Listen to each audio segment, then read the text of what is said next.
এই কেনাকাটা তো করলাম মোটামুটি অনেক, তো দাম একটু তুলনামূলক বেশি মনে হচ্ছে, তারপরও তো কিনতে হবে যে তুই এই কেনাকাটা করি নাই, আজকেই প্রথম আসলাম মার্কেটে, দেখলাম এখন দাম তো ভালোই চাচ্ছে, এখনো চয়েস করি নাই। 2 বছর হইতে নতুন নতুন জিনিস আসে, আবার দামও তো সেই রকমই চায়। কিনতে আসছিলাম বাবার জন্য পাঞ্জাবি, দামটা মোটামুটি ভালোই আছে, আগের থেকে একটু কম, অনেকটাই কম। রমজান মাসে একটু গরমের মধ্যে একটু সমস্যাই। আইন শৃঙ্খলা মিটিংয়ে ছিলাম, গত 9 তারিখেও আইন শৃঙ্খলা মিটিংয়ে ছিলাম, গত সপ্তাহেও যে আইন শৃঙ্খলা মিটিং ছিল সেখানেও আমি ছিলাম।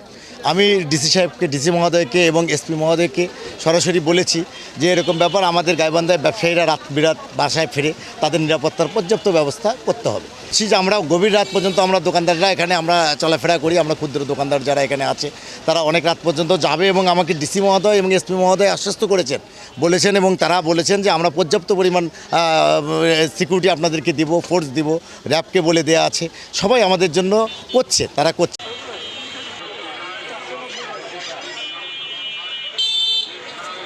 উৎসবের খুশি হবে নগদে বেশি, কারণ ঘন্টায় ঘন্টায় আছে গিফট জেতার সুযোগ।